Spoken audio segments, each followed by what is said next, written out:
आपण पाहू शकता, हा सीताफळ अगदी मनापासून मेहनत करून लावलेला हा फळबाग केवळ 5 वर्षाचा. पाणी लागल्यामुळे हे झाडं पूर्णतः वाया गेले आहेत, जाग्यावर जळाले आहेत, काही उपटून पडले आहेत.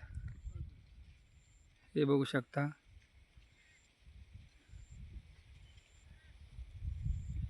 मोठ्या प्रमाणात खर्च करून शेवटी काही भेटले नाही. अक्षरशः फळ आलेले जाग्यावर जळून गेलेले आहे. ही शेतकऱ्याची दुर्दैवी अवस्था आपण पाहू शकता. तोंडामध्ये आलेला घास शेवटी निसर्गाने पूर्णतः सीताफळ वाया लावले. हे पाहू शकता आपण.